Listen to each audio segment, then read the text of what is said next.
agradeço à comissão deste evento pela oportunidade de apresentar o meu trabalho. Como venho de uma área bastante distinta, a literatura, para falar de seres de papel, como diz Barthes, saúdo o Congresso pela possibilidade de diálogo com outros campos do saber. Durante a apresentação, eu vou passar os trechos das duas obras com as quais eu vou trabalhar, porque eu acho que elas são bastante complementares e vou tentar me coordenar, falar e trocar ao mesmo tempo. Bom, vivemos dia a dia para esquecer que somos finitos. Vivemos para esquecer que podemos morrer. A consciência da morte é elemento propulsor das questões metafísicas e, portanto, da própria filosofia. Schopenhauer chega a afirmar que a morte é o gênio inspirador, a musa da filosofia, e que dificilmente existiria filosofia sem a possibilidade da morte. É a certeza de nossa finitude que nos torna humanos, e para o filósofo alemão, a metafísica é a compensação para essa consciência. Refletir sobre a morte, ou melhor dito, refletir sobre a vida que a qualquer momento pode nos abandonar, evidentemente é temática há muito trabalhada na literatura. Trago hoje aqui duas obras que abraçam uma similar construção narrativa. Dois homens avançados na idade descobrem-se doentes e, dentro do espaço asséptico de um quarto hospitalar, precisam colocar em ordem a vida que parece se esvair, e fazem-no através da palavra rememorada, através da escrita. Como sugere Maria Zambrano, escrever é defender a solidão em que se está, e esta ação não emerge somente de um isolamento afetivo, mas também de um isolamento comunicável, porque a escrita demanda a solidão, mas o ato exige um interlocutor. Eulálio e Antônio, os personagens, gritam a urgência da palavra. Na obra de Chico Buarque, Leite Derramado, conhecemos o personagem protagonista Eulálio, igualmente narrador da história, que se encontra num hospital. Sua memória é falha e ele precisa arranjar o caos. Supostamente, dita o seu texto para que uma enfermeira organize. Estou pensando alto para que você me escute, e falo devagar como quem escreve, para que você me transcreva sem precisar ser taquígrafa. Você está aí? Um teor autobiográfico, que por agora não nos interessa, Antônio Lobo Antunes, em Sob os Rios que Vão, constrói um enredo bastante semelhante. Um homem está em um hospital de Lisboa em diferentes tempos, da ansiedade do diagnóstico à recuperação de uma cirurgia para extrair um cancro. Ele precisa falar, apesar das proibições do doutor. Por que razão o médico não fale? Se apenas falando, embora não desse pelas frases, tinha certeza de ser. No caso de me calar, não existo. Os dois homens procuram na rememoração, na fala, na conversa, na escrita, uma forma de dar sentido ao vivido e, portanto, uma maneira de justificar e de prolongar a vida. Na essência daquilo que afirma Ecleia Bose, professora da Universidade de São Paulo, a lembrança é a sobrevivência do passado. Entretanto, como não poderia deixar de ser, a memória é caótica, fragmentada, entremeada por sonhos e outras imagens. Os dois homens exercitam a capacidade de ordenar aquilo que pensam. Antônio, logo após acordar da cirurgia, na sala de recuperação, analisa aquele espaço com olhos de desbravador. Formas que iam, vinham e tornavam a ir, se sobrepunham e afastavam, rodavam lentamente, ou elevavam-se e caíam depressa, pareciam definir-se em lugar de se definirem, dissolviam-se, a ilusão que vozes e não vozes, presenças e não presenças. No território do incerto, ele precisa nominar aquele desconhecido, precisa etiquetar aqueles objetos. Tentava dar nome às formas e não achava os nomes. Estava e não estava acordado, como quando parece compreendermos o sentido do mundo que, no instante de o compreendermos, se esfuma. Ele dedilha o próprio corpo em busca de sentido. Procura perceber cada parte da sua humanidade repousada naquela sala cromada e branca.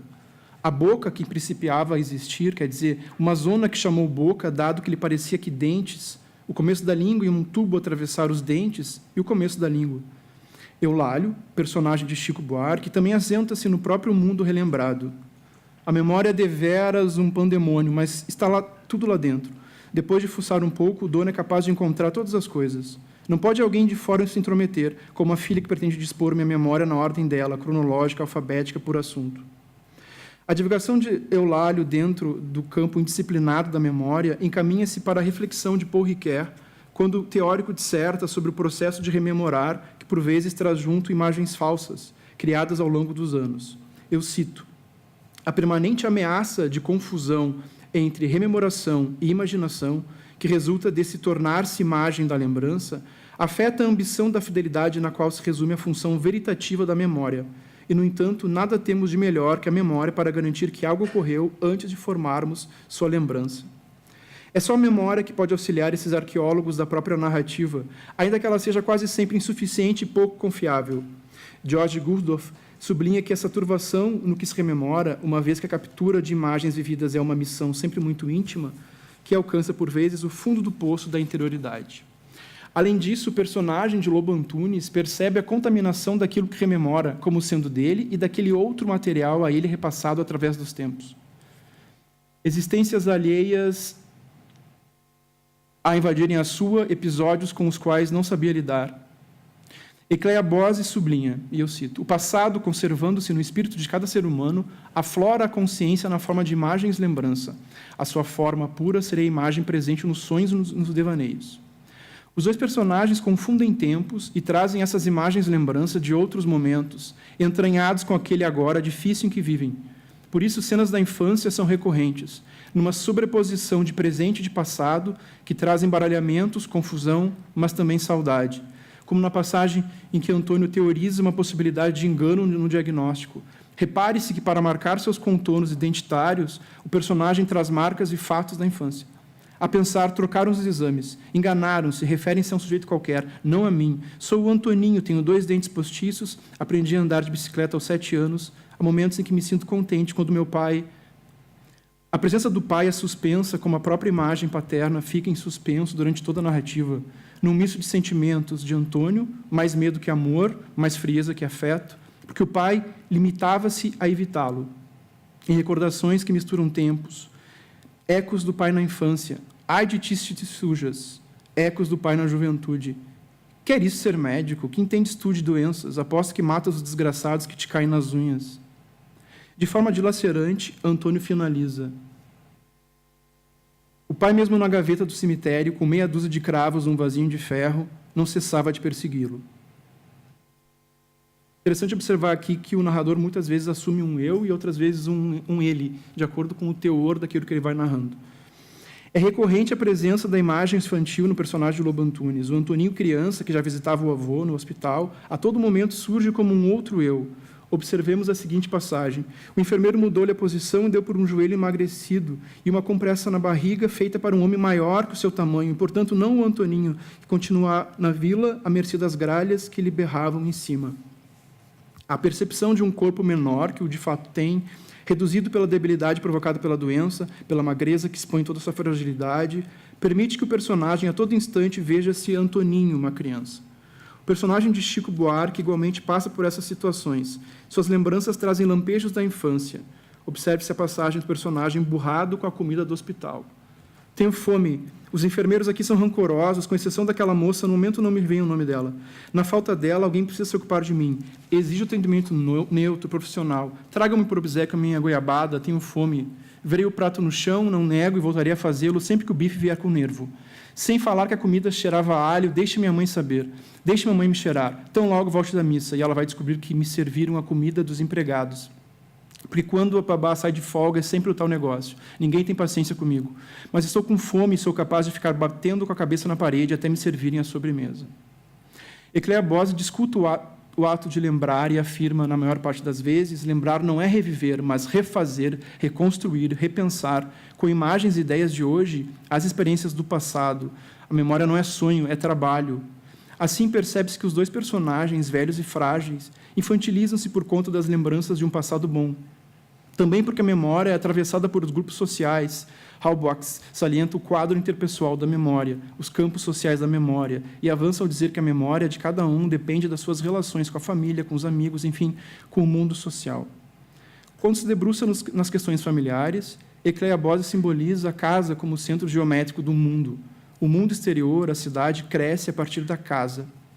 Bose afirma, temos com a casa e com a paisagem que a rodeia a comunicação silenciosa que marca nossas relações mais profundas. As coisas nos falam, sim. A Casa de Botafogo é uma dessas coisas que falam na obra de Chico Buarque. Eulálio sonha. Talvez possa reaver o casarão de Botafogo, restaurar os móveis de mogno, mandar afinar o piano da minha mãe. Dentro da casa, os laços familiares. Bose poetiza a figura paterna. A imagem de nosso Pai caminha conosco através da vida. Podemos escolher dele uma fisionomia e conservá-la no decurso do tempo. Ela empalidece se não for revivida por conversas, fotos, leitura de cartas, depoimentos. Sob os rios que vão, aponta para esse desvanecimento da imagem paterna nas angústias de Antônio. Recordou-se do avô, recordou-se da avó. Que esquisito não se recordar do pai. Onde se meteu você que não o acho? Ao indagar o pai dentro da própria memória, procura recompor esses contornos. Em Leite Derramado, o personagem recorda-se do pai, figura proeminente da sociedade carioca, sempre elegante, fracos e casacas impecáveis. Mas a mãe reserva uma nota de tristeza. Trajes pretos eram adequados à sua natureza. Com relação à mãe de Antônio, é junto dela a primeira lembrança. A memória mais antiga era adormecer no seu colo, não de golpe, mergulhando e voltando com o pigarro da avó que o obrigava a chorar porque o impedia de desaparecer num conforto morno. E é a mãe e seu colo que podem salvá-lo da morte. Como se houvesse morte, não há. Havia ele ao colo da mãe em um berço de ferros tortos à espera na cave. Ao fazer o inventário da própria vida dentro de um quarto de hospital, os dois personagens acabam por trazer, com frequência, o espaço branco e vazio para a narrativa, como se o espaço narrativo fosse contaminando os dois. Retomando Bergson, Bose postula que cada imagem formada em mim está mediada pela imagem sempre presente do meu corpo. O sentimento difuso da própria corporeidade é constante e convive no interior da vida psicológica com a percepção do meio físico ou social que circunda o sujeito. A fragilidade dos personagens junto à dor e à insegurança de viver em dias difíceis provoca uma quase hipnose junto ao espaço hospitalar. Assim, os sentidos são ativados, como a audição em Eulálio. Ouço ruídos de gente, de vísceras, um sujeito entubado emite sons rascantes. Talvez queira me dizer alguma coisa. Ou a visão na contemplação do outro. Adoro ver seus olhos de rapariga rondando a enfermaria. Eu, o relógio, a televisão, o celular. Eu, a cama do tetraplégico, o soro, a sonda, o velho de Alzheimer, o celular, a televisão. Eu, o relógio de novo, e não deu nem um minuto. A atmosfera provoca uma transfiguração dos objetos, como o carrinho de alumínio na obra de Antunes. Percebeu o carrinho de alumínio dos almoços do hospital com uma das rodas mais lenta e o tilintar dos pratos. Em que lugar se achava e para que se escapar, não conseguia habituar-se ao passado que lhe davam. Junto ao processo de convalescença, urge a necessidade de focar-se, encontrar seus próprios contornos, de resgatar o eu do passado, a fim de compreender o presente, estabelecer uma espécie de unidade que faça sentido. Entretanto, a percepção do cerceamento da liberdade, as amarras da doença, a impotência física, acabam por estimular uma sutil humilhação, de se sentirem pequenos, inúteis, frágeis e absolutamente dependentes dos outros. As duas obras abordam difíceis cenas em que os personagens precisam ter as fraldas trocadas, por exemplo. Na de Antunes, puseram-lhe fraldas e não estranhou as fraldas, limpavam-no com um pano e as suas intimidades abaloiçarem inúteis. Em Chico, seria até cômico eu aqui, todo cagado nas fraldas, dizer a vocês que tive berço. Também referem-se a uma infantilização no tratamento. O enfermeiro, horas do remedinho. A miniaturização do ser acompanha pequenos episódios embaraçosos, acentuados por construções imagéticas de forte apelo, como um ringue de boxe e seus holofotes no texto de Lobo Antunes. O médico visitou-o à tarde. Temos um encontrozito amanhã. E tiveram um encontrozito amanhã, numa sala iluminada verticalmente, como os ringues de boxe, e ele indefeso na sua nudez. A intensificar o sentimento de sujeição, de nocaute, existe outra forte companhia aos dois, a dor.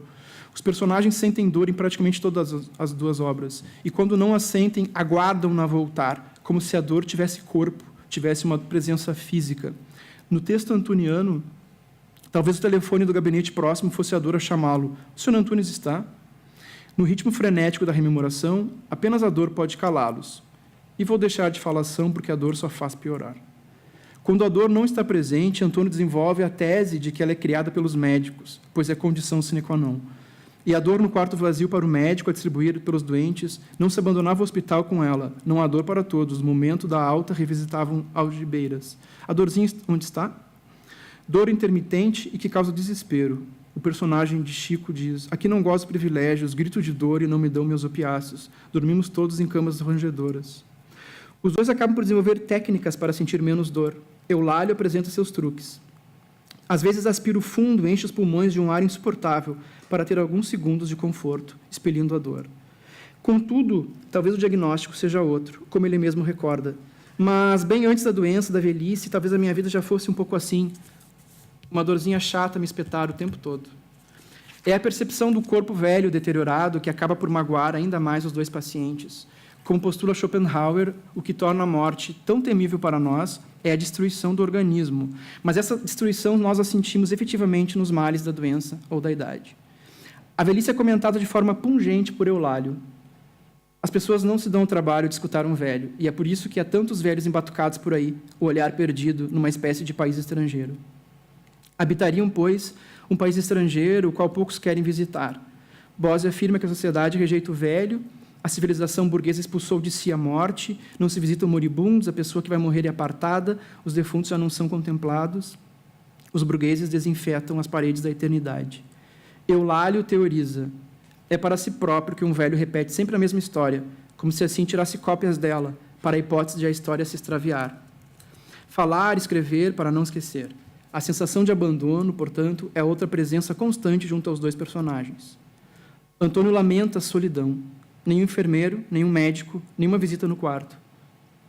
Eulálio chama pela filha ausente. Filha, você nem vai me dar o beijo? É desagradável ser abandonado assim, falando com o teto. E pede à enfermeira: acho que me perdi, me dê a mão. A mão, o contato com o outro, o afeto. Encaminho para o final essa apresentação e gostava de comentar a variação entre o sentimento de esperança e de desesperança entre os dois personagens.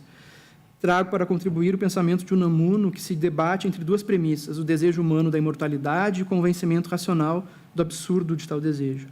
É o sentimento trágico da vida para Unamuno, um sentimento que aparece como desespero, frustração, como angústia, ansiedade, mas também como luta e esperança, como fé e desejo. Cito Unamuno: o homem nasceu para viver, mas a vida é um ir morrendo. O homem está continuamente deixando de ser e começando a fazer-se de novo. Começa-se a morrer no dia em que se nasce. A compreensão da vida enquanto um ciclo que se mistura, é verdade, a distintas fases atravessadas, façam que os nossos personagens, mesmo quando desesperançados, tenham medo da morte. E esse supremo exílio, como chama Marcelo Duarte Matias, e acabem por de alguma forma, lutar no combate à enfermidade. Antônio fantasia: os tubos não me atavam, os fios dos ecrãs não me prendiam, e a morte impossível. Eulálio faz planos com a enfermeira. Quando eu sair daqui, vamos nos casar na fazenda da minha feliz infância. Até mesmo o espaço exterior se modifica. Em Lisboa, a janela do hospital quase sempre a mostrar chuvas e céu cinza, até que, agora sim, finalmente, agora sim, dúzias de andorinhas, na janela do hospital, nenhuma chuva, o castanheiro intacto e o senhor Casimiro junto à cama a mostrar o boião de rebuçados. Porque o espaço lá fora reflete a vontade de escapar do próprio destino, uma possível invenção da imortalidade, como afirma Eulálio.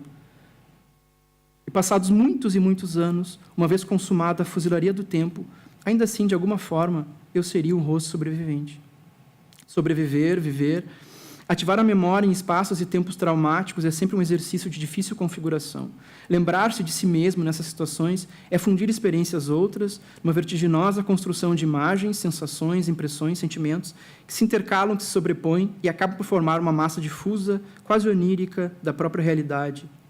Falar sobre a própria possibilidade da morte não é tarefa fácil, porque a vontade da vida é a essência mais íntima do homem, nos diz Schopenhauer. Diz ainda o filósofo que a força da representação se torna cada vez mais fraca, as imagens mais foscas, as impressões não aderem mais, transcorrendo sem vestígios, os dias passam sempre mais rápido, os acontecimentos perdem sua importância, tudo se empalidece. O ancião cambaleia de cá para lá, ou repousa num canto, apenas uma sombra, um fantasma do seu ser anterior. E para fugir das sombras, a busca dos dias soalheiros da infância, ou como afirma Maria Zambrano, escreve-se para reconquistar a derrota sofrida. É sim o poder regenerador da palavra que também pode ser terapêutico. Bose diz que quando as marés da nossa memória já roeram as vigas, o fato deriva ao sabor das correntezas. É preciso lutar contra a correnteza. Há dias piores em que o corpo ficará passivo ao sabor das ondas, mas há dias em que os personagens resistem e lutam contra o mar bravio. Olhar de frente para a morte é difícil. Não é importante que o mar nos leve. Deixa. Que fizemos por cá, um palhaço abraçado a um tronco. Não, um rapaz de bicicleta a embater num pilar de granito.